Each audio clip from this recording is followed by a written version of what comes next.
આંબલું છે ઘરની બાજુમાં જ અડીને જ છે.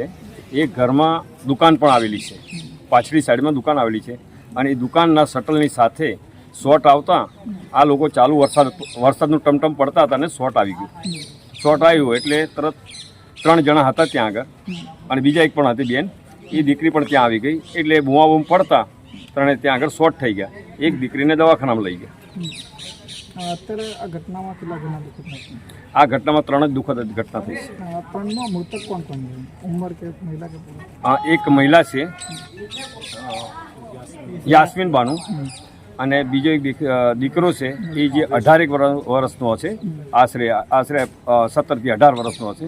એનું નામ આયેશ ખાન છે અને બીજો એક દીકરો નાનો છે એ લગભગ 13 વર્ષનો છે. એનું નામ સાહિલ છે. અને અત્યારે જે ચોથી વ્યક્તિ હતી એને શું કહેવાય સારવાર? પ્રાથમિક સારવારમાં ત્યાં આગળ અત્યારે દવાખાના પેલી દીકરીને જે લાગ્યું છે એ દીકરીને દવાખાનામાં લઈ ગયા છે. બાકીના અહીં આગળ ડેડ બોડી અમે લાવે છે.